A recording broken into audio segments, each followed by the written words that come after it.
Hey, what's up everybody? Video 44 coming at you with another video. Alright, so I've done a Laker video today. I did a therapy session today, and guess what? I accidentally deleted both of them. So whatever was said there was never said, more or less. I got it out of my chest, but you'll never hear it. I'm not too happy about that at all. I wasn't particularly unhappy with the results of those videos. So lost videos once again.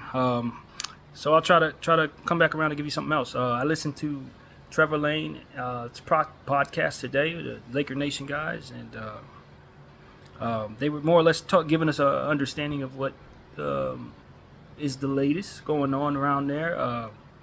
JJ Redick left AD off of his all-defensive team, first and second teams, which I think is telling of some things. One of the things that it spoke to me was that he may not actually want the job. He's definitely not kissing butt to get it. I'd like to know I'd like to know if there was a real basketball reason for him doing that. He also left Giannis off of his teams defensively. I wonder if there was something to that, or was he just trying to be controversial? Was it having to do with the Laker job and his strategy upon either getting the job or steering clear of it? I really want to know what the hell he was thinking. Anthony Davis, I ain't going to say he was a defensive player of the year by the end of the season. I thought good 3/4 through the season I thought he was, but the way we ended the season, the fact that he lost to Sabonis and Jokic in the ways that he did, definitely took some steam out of that defensive player of the year situation. But to not have him on your all defensive teams this season, if it ain't some side strategy that ain't got nothing to do with schematics, then it's concerning. Because it speaks to his inability to properly identify Anthony Davis's importance on the defensive end for last year's team. And it spoke to him probably not watching a whole lot of Anthony Davis, or it may just speak to him not understanding the defensive end as much as he should, which is dangerous to think about when considering signing him up as our coach. So I don't think it spoke to anything good. Whatever it was, it didn't sit well with most of us, and I thought it was a problem that he did that, knowing that this job could be looming. One way he could spin it is to say that, I didn't believe in Anthony Davis's defense under Darvin Ham, and if you bring me in, I can have him up to the level for which Darvin was failing to. And I think that that's about as best of a explanation as he's going to be able to give us in regards to why he left Anthony Davis off of that. Same thing with the LeBron James all NBA first and second teams. He made him a third teamer. I think that was egregious in and of itself, given the fact that Kawhi Leonard was on that second team.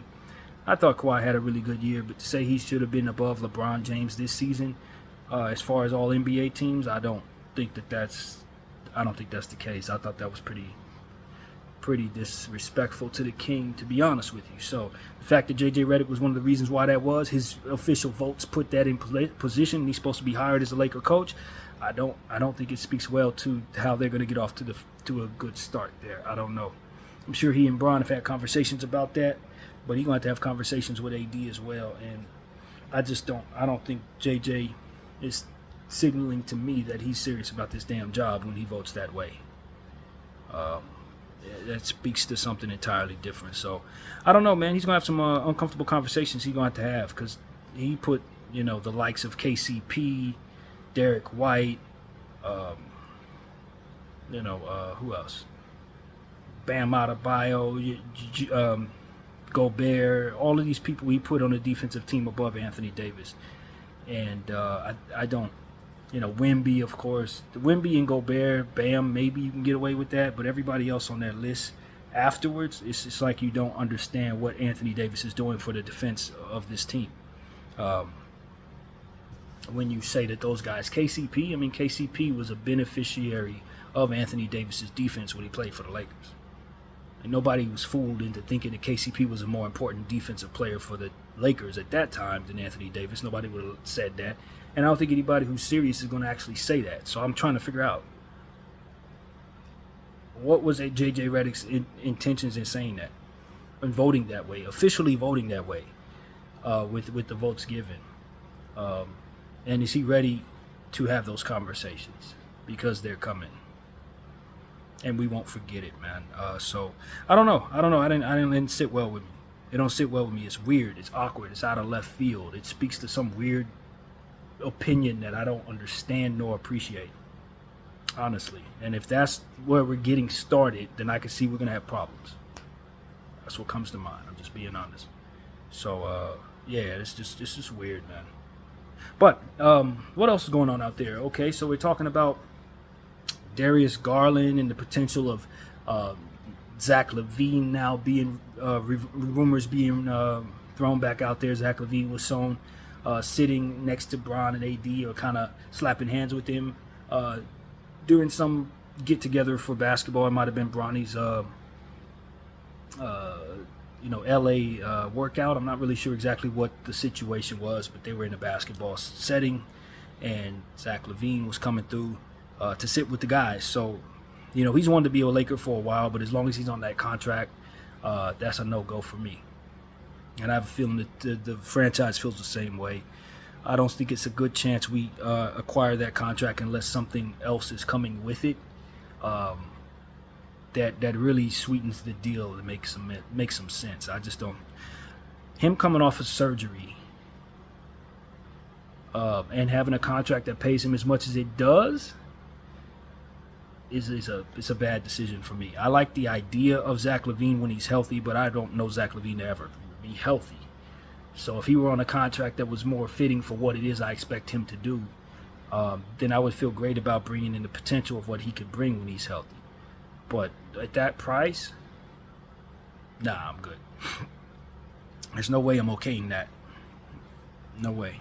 So that's the one thing I wanted to say. The Zach LaVine idea, I'm out on Zach LaVine's contract, and I'm out on the idea that I expect him to do anything other than be hurt or fall asleep in the playoffs. There's just too many negatives there.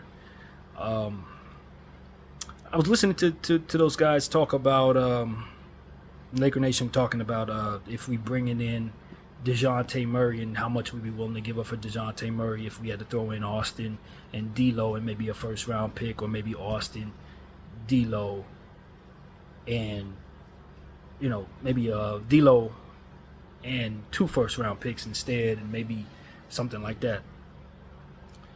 DeJounte Murray is a fantastic player. He showed us he could be clutch. No pun intended. But my concern with DeJounte Murray is just how much star power is he truly bringing to the table. If we're asking him to take on star power money, eating up star power cap, can he provide star power impact? Or is he more of a complimentary piece that's going to be overpaid? It's hard to tell when he's sharing a backcourt with Trae Young, who's a lead guard. I have to harken back to how he looked in San Antonio, which was a lead guard, looked like an all-star. He looked great in pockets at a time, but he also had some times where he just kind of disappeared. He comes in like waves. Whoa, there's like 3-week span where he's just like a fantastic player, and then a couple of weeks where he's like 4 for 15, 4 for 20 type stuff. So for me, I don't look at him as that much more impactful than D'Lo. Obviously, they got different ways of impacting the game, different style of player. But I think he's on the level of D'Lo. So I'm not going to send out a package that includes D'Lo on top of other stuff and players and picks just to bring him back. I don't think he's that high of an impact star for what we're trying to accomplish here. I don't think so. I like him on the team. I like to bring him to what we have, but the price tag got to make sense. And if he's going to be eating up a fourth of the cap and I got to send out Morgan's 2 picks and players and all that, that's too much for DeJounte in my mind. It's just too much for what he's proven in Atlanta, which is all I'm willing to pay for. You understand what I'm saying? Now, if he was in San Antonio and he was a player he was before they paired him up with Trae Young, then I might think differently. And maybe I'm smart enough to fathom him being in that situation if we give him the ball. But I don't know that we're going to give him the ball, and I don't have to pay for that. I don't have to pay San Antonio price for Atlanta DeJounte, when the Atlanta DeJounte was in a backcourt with another league guard, et cetera, et cetera. So that's really what it is. It's not about what I think I can do with the player. It's about what he's just shown me and how much I got to pay for that.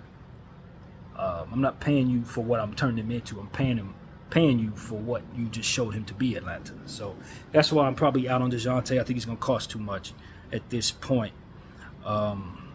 Especially with them now having the first pick in the draft. That just gives them more leverage. I don't care to do any deal with Atlanta because they do a lot of bluffing. As we've talked about during the season, they bluff a lot, just like they did with another player that they were holding on to, bluffing. It was John Collins. They didn't move him for like 3 years, but it was all these rumors. I'm not dealing with Atlanta. I don't want Clint Capella's contract either. I know there's a lot of rumors that maybe he could be on the move. I'm cool on that contract. You're spending way too much of your cap on what he brings to the table. It ain't enough. I can utilize my space better than that. So the question that they pose, which is a good one, is if you have to lose D'Lo for nothing versus throw in a couple picks and D'Lo's sign and trade to get DeJounte Murray, wouldn't that be better than losing D'Lo for nothing? No. Why? Because I still have my picks. I'm not paying to get something back that's overpriced to keep from losing D'Lo, whose functionality as a contract is to walk. He has a player option. If this was such a big deal, I'd have traded him at the deadline. If this was such a big deal, I'd never acquired that contract in the first place. I had to be ready for him to walk. I'm not going to pay future assets to keep a contract from doing what it is that I signed up for it to do. I'm not doing that. Overpaying to bring back a player so that I can say I got something in exchange for D'Lo. No, I lost something in exchange for what D'Lo's contract was supposed to damn do anyway. I'm not letting go of my picks so that I can bring back DeJounte Murray at an inflated price. I'm not doing that. D'Lo can walk. I tell y'all D'Lo can walk because at the end of the day, that's what the hell you signed up for when you didn't trade him at the deadline. It's exactly what you signed up for when you picked up his contract 2 years ago, knowing it had a player option at the end of it. So, no, I'm not gonna. If it was that much of a problem, I'd have took care of it earlier. That's how I look at it from the Lakers. And as far as bringing in DeJounte Murray at a price I like, if we can work a deal out to where I'm not giving up more than what DeJounte's worth to me, and you can add D'Lo to it, yeah, that's what I would like to do. But as far as me being like, okay, either I could throw in these 2 picks or watch D'Lo walk, I signed up for D'Lo walking. I'm holding my picks to the heart. I'm not doing that. Now, whether the Lakers are willing to do that is a whole nother story. So I'm not telling you what I think they're going to do. I'm telling you what makes sense to me. Do we have Rui? Another talking point that I think I can steal from them. Do we think Rui's going to be on the team next year? I don't. I really don't.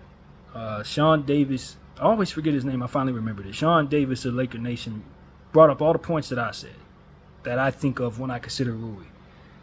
Rui is the best contract available that the Lakers are probably willing to move because Austin Reeves is somebody they'd rather not move. And so when you start talking about valuable contracts, his is the best one to move. You don't want to move Austin. You're probably going to have to match the salaries that his contract provides to really do any of the stuff that's being rumored right now. So I don't think it's a good chance Rui's on the team next year unless we just don't do a deal. If there's a deal to be done, I think he's probably the most sturdy to leave piece of any of the pieces that would be valuable. Austin, no. Picks, no. Rui, yes. So I'm almost certain he's out of here unless there's no deal to be made. So it's a lot of the stuff that I have on my mind comes from watching their podcast. So I really am stealing a lot from them today. But I think the next thing that I'm looking at is just like, would I be willing to bring in Jared Allen? Jared Allen was on JJ's all-defensive list above Anthony Davis, which is something I didn't agree with as well. But I respect Jared Allen's defense. Would I bring Jared Allen in? Not if it's going to cost me picks to do it, not if it's going to cost me certain players. And the thing about it is, Jared Allen could be a really nice player for any situation. But for us, it's like, because he doesn't stretch the floor and AD doesn't stretch the floor, you're probably not going to want to play them too much together as much as what that price tag represented on your cap will probably want. Like I always say, is your best stuff on the floor most of the time? In this situation, it would not be. You got him eating up a third of your cap as a star player. You sending out star assets to get him, and then you're not going to have him on the floor in key moments. That's not what you want to do. It's what I say about teams that are top heavy on the same position over and over again, surplus at like the shooting guard position. That's what that would be equivalent to, because you're not going to want to play those two players at the same time, but you do have a good portion of your cap going into one of those or both of those players. It's just not. We already got that problem with AD and Bron playing the power forward position. So I'm not going to bring in somebody that can't be on the floor with them a good majority of the time. That's why a guy like Markkanen or a guy like Filipowski are probably the ideal type of pieces, because they can stretch the floor. They got the length and height, but they can still be on the floor with LeBron James to play the three. That's really what it comes down. Can you get a 7'3" that can stretch the floor? That would be ideal. So Bron can continue playing the 4. AD can continue playing the 5 with length at all 3 positions to help him with 50-50 balls and rebounding, and just overall defensively not be a liability he has to make up for. So that's really what the ideal fit would be. Can you bring in that 7'3" player, that Karolinko-like guy that would really set us off in the positive direction? And I don't see that player available to us. I really don't. And I don't think Filipowski would be that player, but at 17 he'd likely be available.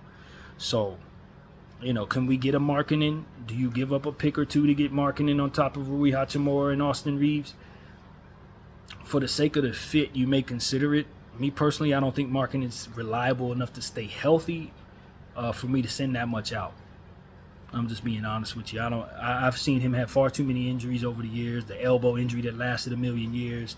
Last year he was out a good significant time at the end of the season, not available for the Utah Jazz. Now, they were a tanking team, so I don't know how much of that was them leaving him off so that they could tank some more. That's always something that has to be taken into account when you're talking about bad teams with injured players.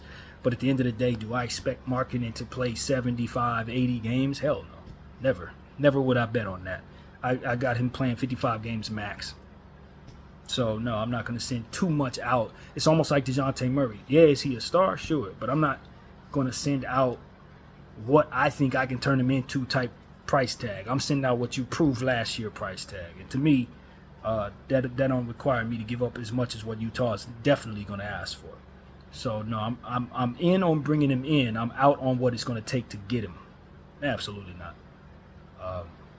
So that leaves us, and this is why I'm a hard task master, I guess you could say, when it comes to what it's going to take to make this team as good as people want it to be. I'm not willing to give up what it takes to make this team better. That's my point of view. I don't want to give up 3 picks. I only have 3 picks to give. I don't want to give those up. I don't want to give up 17 overall pick this year. I want to draft a center. You see what I'm saying? I got things that I want to do that I don't think the Lakers are going to be wanting to do. So once you start talking about stuff that the Lakers could likely do, I'm in a space where I disagree with that they should be done. Trae Young, too small. Darius Garland, too small. You know what I mean? I really want big players. Now, if LaMelo Ball becomes available, yeah, go get me LaMelo Ball. Send out the picks, because he's tall, he's from LA, he's got the star power, he's got the ability. Only question I would have about him is staying healthy, and I don't think he's going to remain as injury prone as he is right now, although he probably is in some ways not a great bet to stay healthy. But the point is, I want a tall player. If I'm going to give off a third of my cap and try to bring in a number 3, I want that player to be youngest. They need to be to wait out however long LeBron's going to retire, and then from there take over the reins. So that's the type of player I'd want to bring in. Give me LaMelo Ball if I got to send out all these damn picks, because I know if the push come to shove, he's going to be excellent. He's big enough, and he's young enough, and he's going to obviously be somebody that we can build going forward. We still put booties in the seats, do all that stuff that the Lakers value, be a face of the team, maybe even a face of the league in the future. All this different stuff. So that's the type of player that I would want to get. Somebody above 6'6", who can run the point, not be a liability defensively, be excellent offensively, carry offense and defense and all these different things. So that LeBron James can take several back seats but still get paid $60 million to be a star, which I think is going to hurt. It's going to hurt the roster, man. It's going to hurt the roster. So, me personally, I just want to get out from under this conundrum of paying top dollar for 2 power forwards. That's the truth, man. In the perfect world, to pick one. Either you pick Anthony or you pick Bron, but you can't have both no more, because it does put us in a position to where even though you could use a Jared Allen, you're not going to pay for him. You could use a DeJounte Murray, but it doesn't probably find you to be best to pay for him because you have so little and you have to make up for so much. with LeBron being 40 and expected not to play over 70 games going forward. So it's like, yo, the Lakers want to have their cake and eat it too as in regards to this roster, and it's going to leave us being just okay, man. No matter what they do, they're just going to be okay. Either you're going to lose key pieces like Rui and Austin to bring in your star, and that star may play 70 games if you're lucky, but you're probably not going to be good enough because you're missing those elements that you're about to trade away. All these picks that you think you don't need, that you can mortgage, those represent filling in the roster with role players that are inexpensive so that your team can be complete. You're going to trade all that crap away so you can get your little star with a name, and he ain't going to be able to make up the difference for what it is you're losing. This is why I don't want to go forward with this, because that's the only real path they have to getting what they need, and the rest of the league knows it, so they're going to force that to be the case, even if it didn't necessarily have to be. People know you want to, pig out on superstar names, so they're going to make you give up key parts of your team in order to do that, and it's not in our best interest to forego a complete basketball team and our future so that we can have a star next to LeBron James. It's not set up for that type of scenario to work out for the Lakers. It's not. So that's my point of view. I'm irritated. I'm frustrated. I don't like the vision. I want my team to pick on these damn stars and let the other one lead the way, bro. That's probably the best way forward for this franchise. Because if we think like that, then we can move the other one for a bunch of picks and then build properly, have the future, mortgage a few picks to get him the second star that he needs that's going to actually be able to do the damn job, and we don't have to worry about retiring 5 minutes and all these type of different stuff that just is not worth it to me when I consider the nightmare of trying to build around this team. So y'all know that's going to be my point of view until the Lakers figure it out. It's probably not going to happen anytime soon because it looks like they're going to sign Bron to a 3-year deal, and they're not moving on from AD, so they're going to let these two play power forward. AD ain't never going to be able to run the center position properly because there are people in this league who play the center position that he's not strong enough nor athletic enough to actually bang with. Jokic, Sabonis. He can't defend these people. And you got a draft full of young centers that are coming into the league that he's also going to have trouble with. Like, including Wemby, that's now on the rise as one of the best players in basketball already. And you still want Anthony Davis to be 7 foot, to be your center, and he's not even 7 feet? He's got the length, but wouldn't it just be better if you had the option of being able to put a real 7-footer down there so that if he has to go up against somebody like that, he's not the one banging with that person? If that's not what we're dreaming of putting together, then we're doing it wrong. Because as long as you're going to trot him out there, he's going to be responsible for guarding these people that he's already proven he shouldn't be asked to guard. If I had any indication of what JJ was thinking, he was probably thinking that when he didn't put him on the all-defensive 1 or 2 team. It's like, this guy's supposed to be the best defensive player, but there are people in this league he cannot guard. There are people in this league that he has no success against at all. And I can say the same thing for Rudy Gobert, but for whatever reason, I guess it doesn't matter. Rudy Gobert's backline defense is what I keep on hearing. Backline. Okay, that's fine. But if you're the best defensive player in the league and you got 3 and 4 different defensive player of the league trophies, you shouldn't be getting broken down by nobody. And if you're Anthony Davis and you're trying to get your first defensive player of the league trophy, you definitely shouldn't have people that you cannot succeed against that play your position. That's not Anthony's fault because Anthony shouldn't be asked to play that position. So that's my point of view. And the only reason why he's forced to do that is why? Because he runs with LeBron James, and LeBron can't play the 5, and LeBron can't play the 3. Just telling y'all the truth. That's exactly why. It ain't because Anthony Davis can't play the 4. It's because LeBron James can't play those other 2 positions. That's the elephant in the room. It's the elephant in the room, y'all. Nobody wants to hear this. I don't particularly feel comfortable saying it, but LeBron James is why Anthony Davis is not able to get the most out of Anthony Davis. It's because that man has to play his position. So they say. So they think and so they force. But I'm sorry. I'd rather LeBron James play the 3 than ask Anthony Davis to continue to play 5 in situations that we know he can't succeed. I'd rather LeBron James chase people around screens and tire the hell out, if that's what it's going to be, than have Anthony Davis continue to get pummeled by people 40 and 50 pounds heavier than him. Salute to Kobe Bennett. Why does Anthony Davis have to be the one taking the short end of the stick when he's responsible for so much on both sides of the floor, especially the defensive end and the rebounding? I'm sorry. LeBron James got to come in 20 pounds lighter and chase some people around, bro. I've seen him do it before.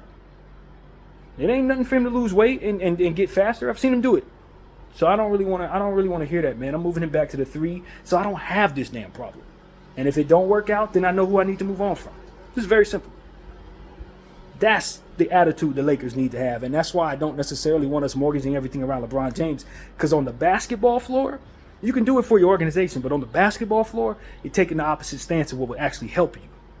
And this is all I've just described to you in the last minute and a half. Because they want to mortgage everything for LeBron James, they're continuing to allow LeBron James to sheepishly back himself into a situation where he don't have enough and he ain't doing the right stuff on the floor. He's not in a position to play a position that helps his number one, Anthony Davis, be his best self. That's out.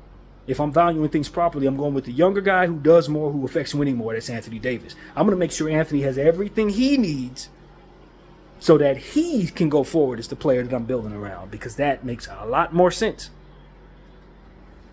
Who can you win games without?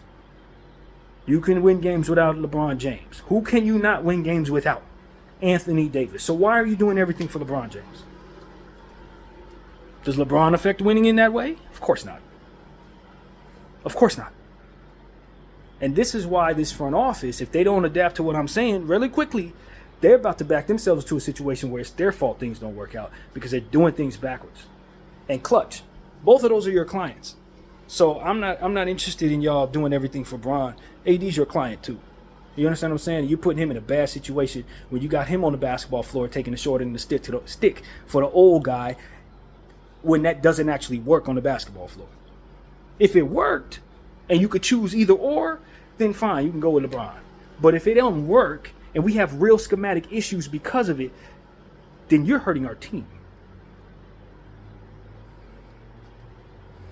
I'm about winning, man. And the crap that we're doing is not going to lead us to winning. Period. They're forcing us to need a Markkanen Filipowski when that shouldn't even be necessary. I should be able to go after a center. I should be able to go after whatever the hell I need. But because I got to keep on strangleholding LeBron James to the power forward position, I got to build a certain way. That has to stop. I'm telling y'all that has to stop. And we're throwing away great years, prime years of Anthony Davis, so that we can squeeze in the last of the LeBron James era, which to me ain't leading to nothing substantial hardware-wise. It's not. I'm not getting no banners for this. And I could argue if I build properly around Anthony Davis, I'm definitely going to be able to put up at least one more banner. But if I keep building around LeBron James with Anthony Davis attached to him, I ain't getting no banners, man. So I want people to understand how I see this. I know better, man. Basketball is a difficult sport to a degree, but it ain't that damn difficult. And if you keep running Anthony Davis out there at the 5 so that Bron can continue to play the 4, then you're going to understand, just like we learned over the last 4 years, that that's not an adequate front court. It's not. It's not an adequate front court unless you got the size advantage, for which you're likely to have even less of this season with all these damn 7-footers coming in. Your Khalil Wares, your Klingagans, and all these different dudes that are coming in. The league is getting taller, fam. Bigger. More difficult to guard for Anthony Davis.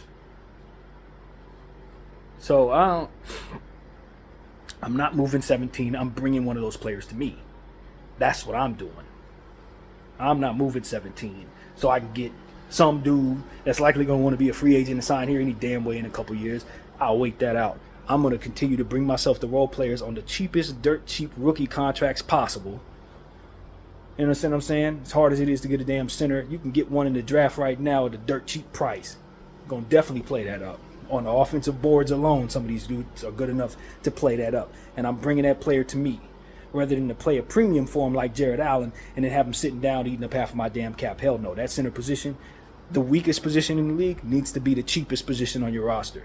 Bring me a center at 17, please, Rob Pelinka. I know you want to trade it, but I'm telling you, if you're trying to build your roster properly, you're going to need one of these state-of-the-art centers coming in right now, and you don't want to spend a premium taking on a contract like Clint Capella, who ain't going to give you no more production than a Khalil Ware. He ain't. You understand what I'm saying? Or that 7'4" dude that's legendary in college, but everybody thinks is going to be a bust in the NBA. Bring that 7'4" dude to me.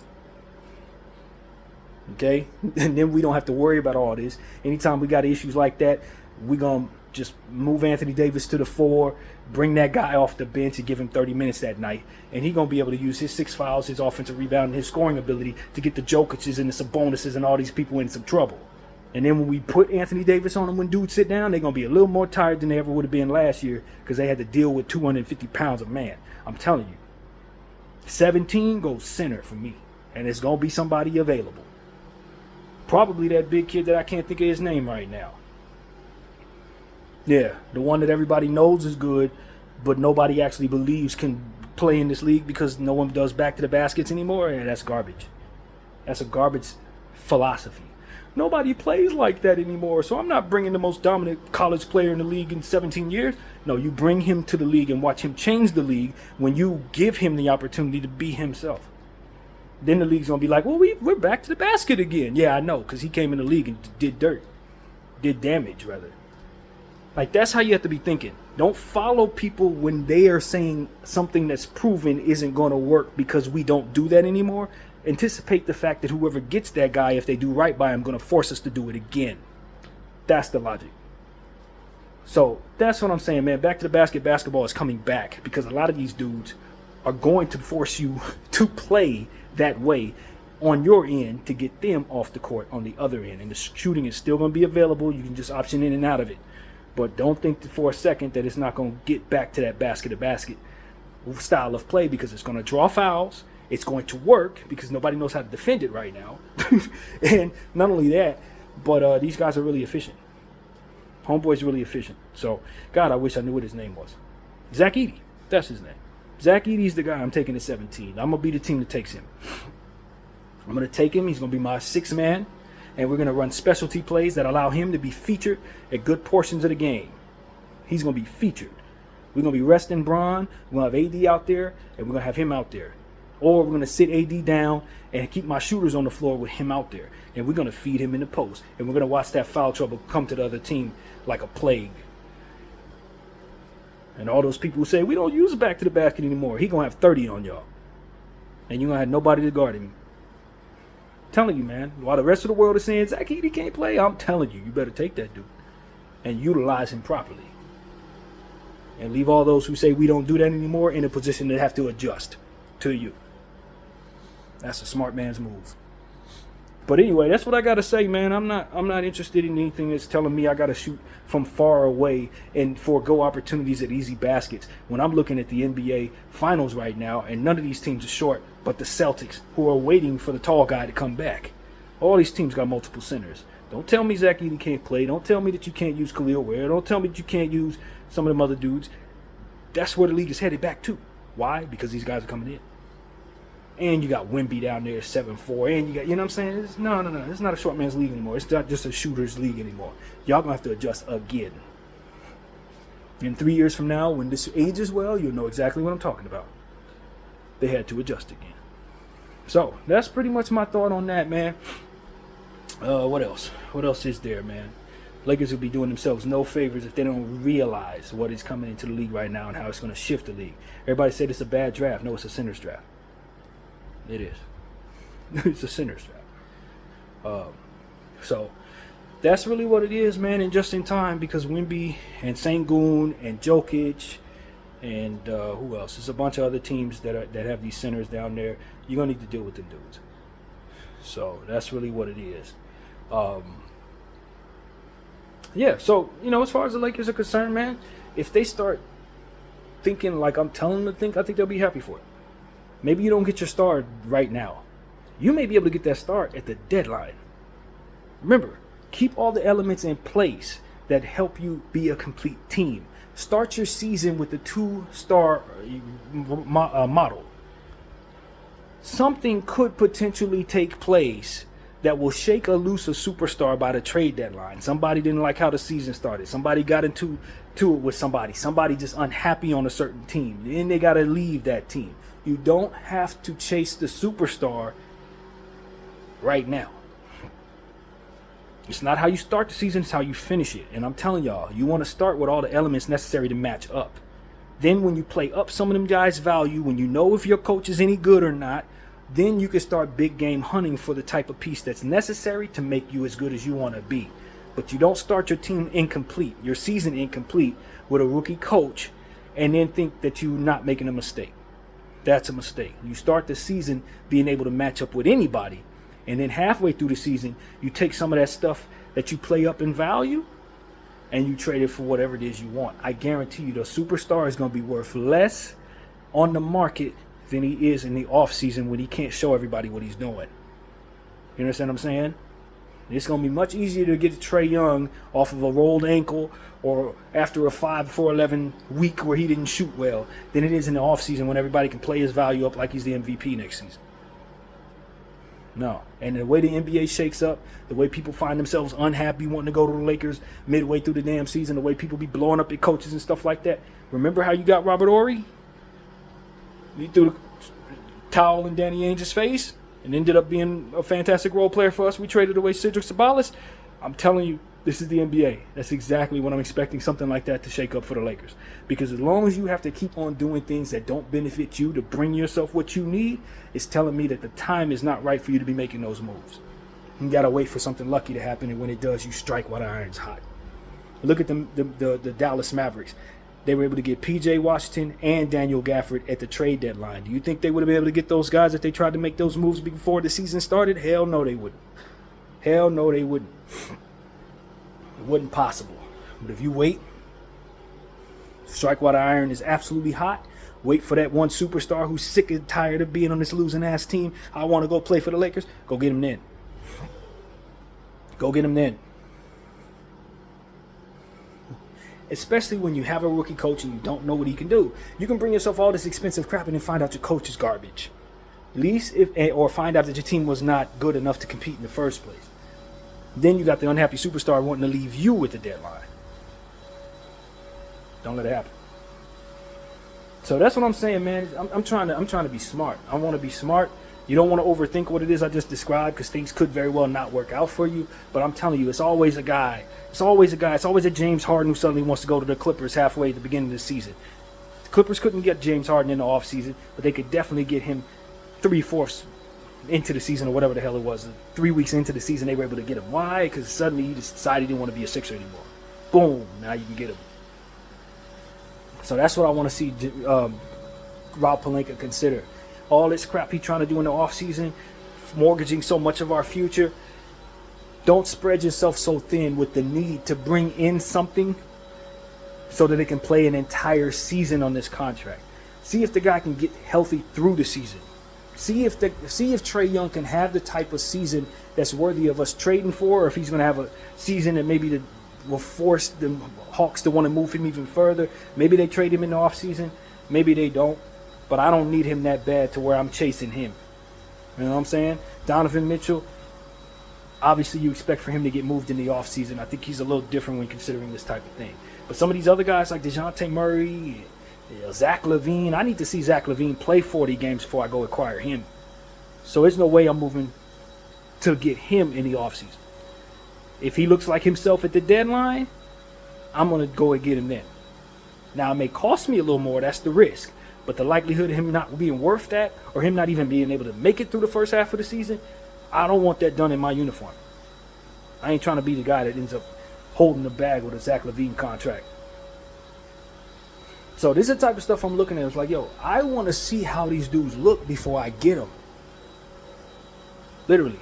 I'd rather make a move halfway to the trade deadline than to make a move right now, pay premium for something that's not going to do what I need it to do. So that's what I wanted to put out there, man. Hope everybody's enjoying this video. I'm pretty sure there are other talking points to consider, but it's roster building time, and I just don't want us to pay premium for stuff that ain't worth half that, that's going to prove itself to not be worth half that, and we could get it later at that price it proved itself to be. So I think that's smarter when you're big game hunting, especially when you don't have a lot to begin with. Some of these picks that we got, we're only going to use one pick this year. The rest of those picks are still going to be picks halfway through the season. You don't have to move them now. It's not like they're going to manifest in the players and lose value because of it. Only one of them does that, and that's 17. 17 is, I can argue, that we need. 17 that we may very well not even have if Pelicans decide to take it. And given the fact that they're about to lose Valanciunas, I don't know if it wouldn't be in their best interest to take a center this year when they know that they can get that position filled. Maybe they don't let us have 17. Whatever the case may be, the point is I'm starting to understand what the value of this draft is. So you may very well hold on to 17 with the intention of getting a center, and they may all be gone by then too. That's the risk you run as well. So I don't know. I don't think Zach Edey may be available at 17. Even though a lot of people have him going to 30 in the second round, is the understanding that he is better than people are saying he is amongst the fans more so than the experts. That's what it is. Fans believe in Zach Edey. The experts don't. Klingon, he is rolling. What's his name? Klingon? I don't know. I had it right yesterday. I can't seem to say it right now. Donovan Klingon. I think he's benefiting from the fact that his team was successful in the NCAA tournament. He ain't that. So if he goes in the first 3 picks, that, as I told you guys yesterday, I'll take him at 17. If he's there for us, I think he'd be a great fit for what we need him to do. And he'll come off the bench, 6-man, defensive player, could develop him. Hopefully he can stay healthy, all that good stuff. He could help us. But if I'm the Rockets or San Antonio, no, I can get better value there. So some of these guys are going to slip. Some of them may not slip at all. And it's still early in the process of me doing homework on some of these players. But at the end of the day, I'm telling all of you guys, the Lakers need to try to hold on to 17 and draft a center if at all possible. Not mortgaging them as a throw-in so they can get some dude that's going to be stuck on a team that is incomplete. It ain't even got a righteous backup center on it, or ain't even got a second point guard on the team. Like, that type of stuff is what we don't need. So that's pretty much what I got to say, man. Hopefully the Lakers make better decisions than they're rumored to make. My name is BDF44. I thank you all for watching. And I'm out.